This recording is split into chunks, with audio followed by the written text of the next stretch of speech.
the trip she was meant to take. The airport felt different this time. The last time Eleanor had stood there, she was the one staying behind, watching her family walk through security toward a trip she had paid for and been left out of. Now, she was the one holding a boarding pass. 7 women stood together near the gate, each with a ticket in hand. Hart, Eleanor. Thompson, Maggie. Rose, Joan. Parker, Joanna. Mills, Lydia. Clark, Clara. Evans, Evelyn. They weren't polished or perfectly styled. Their carry-ons were practical. Their shoes were comfortable. Their hearts were quietly overwhelmed. "I feel like I'm doing something illegal," Maggie whispered. "Like someone's going to stop us and ask what we're doing here." "No one's stopping us," Lydia said. "Not this time." Rose kept dabbing her eyes with a tissue. Clara tried to take photos, but her hands shook. Joanna checked their seat numbers twice. Evelyn stood very still, watching planes land and take off with the look of someone who hadn't expected to ever be part of that movement again. When their group was called, they walked down the jet bridge together, like a small procession of women who had spent decades waiting in the background and were only now stepping into the light. On the plane, conversation flowed in soft waves. They talked about things they rarely had space to say out loud. Maggie spoke about treatments and fatigue, and the quiet sting of children who didn't visit as often anymore. Rose told stories of her marriage. 43 years, 1 house, a dozen Christmases that all blurred together now that he was gone. Joanna admitted she didn't know who she was without someone to take care of. Lydia confessed she'd once wanted to travel after her children left home, but somehow the years had just filled themselves. Clara talked about her brother's fading memory and the guilt she felt whenever she was away from him. Evelyn said she couldn't remember the last time someone had called her just to ask how she was, not to ask for something. Eleanor listened, answered, and added her own stories where it felt right. They shared snacks. They laughed softly at the strange taste of airplane coffee. They fell quiet when the clouds parted and the ocean appeared below, wide and glittering. "Is that really it?" Evelyn asked, her eyes wide. "That's really it," Eleanor said. "Looks like freedom," Maggie murmured. The villa was perched on a hill above a curve of beach, where the waves came in slow and steady. When the women stepped inside, they looked around as if they'd walked into a photograph. High ceilings, a big wooden dining table, soft couches, large windows open to the sound of the ocean. The rental agent handed Eleanor the keys. "Ms. Hart," she said. "Welcome. This is all yours for the week." All yours.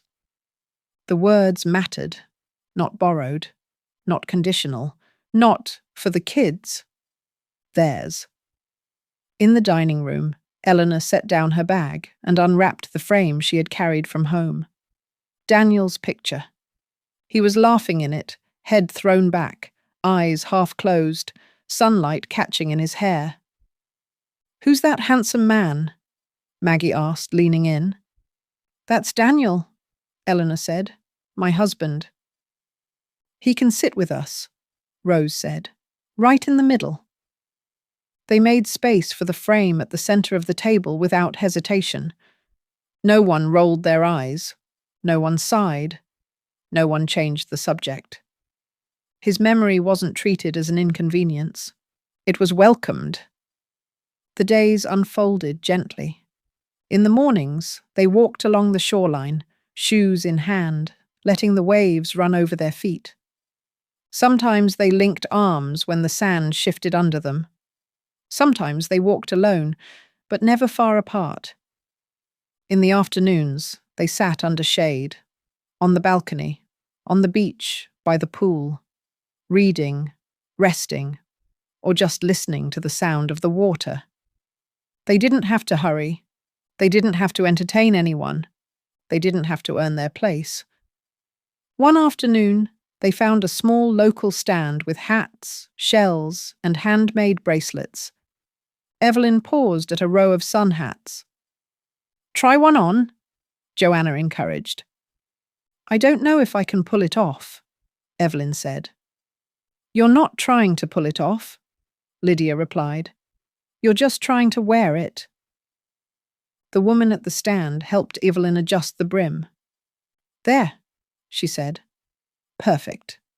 You look like you've lived here your whole life." "Someone take a picture," Maggie said. "I've got it," Eleanor answered. She stepped back and lifted her phone. Evelyn stood against the backdrop of the ocean, hat slightly crooked, wind moving her hair. For the first time in a long time, she wasn't bracing herself to be judged. Click. When she saw the photo, her voice caught. "I didn't think I could look like this anymore," she said. "You always did," Clara answered. "Nobody pointed a camera long enough to notice." In the evenings, they gathered around the dining table. On the third night, Eleanor took out the lavender candle. "This was supposed to be for a different trip," she said, placing it beside Daniel's photo. They didn't ask for details. They knew enough of the outline. "But I think it ended up where it was meant to be." She lit the candle. The small flame flickered, then steadied. "I want to try something," she said. "If you're willing."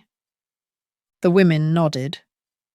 One by one, just say one thing you wish someone had told you when you were 30. Maggie stared at the flame for a moment. "I wish someone had told me that I didn't have to be strong all the time," she said. "That it was okay to be cared for." Rose spoke next. "I wish someone had told me I was more than what I did for everyone else, that I was a person, not just a role." Joanna's voice shook. "I wish someone had looked at me and said, 'You're allowed to disappoint people who keep taking and never giving back.'" Lydia drew in a deep breath. "I wish someone had told me I didn't have to earn my seat at my own table."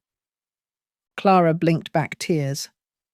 "I wish someone had told me I didn't need permission to rest." Finally, Evelyn spoke softly. "I wish someone had told me I was never a burden," she said. "Not once. Not ever." The candlelight reflected in their eyes. When it was Eleanor's turn, she looked at Daniel's photo, then at the women around her. "I wish someone had told me," she said, "that I didn't have to keep buying my way into a family I had already given my life to." The words settled among them. No one rushed to smooth them over.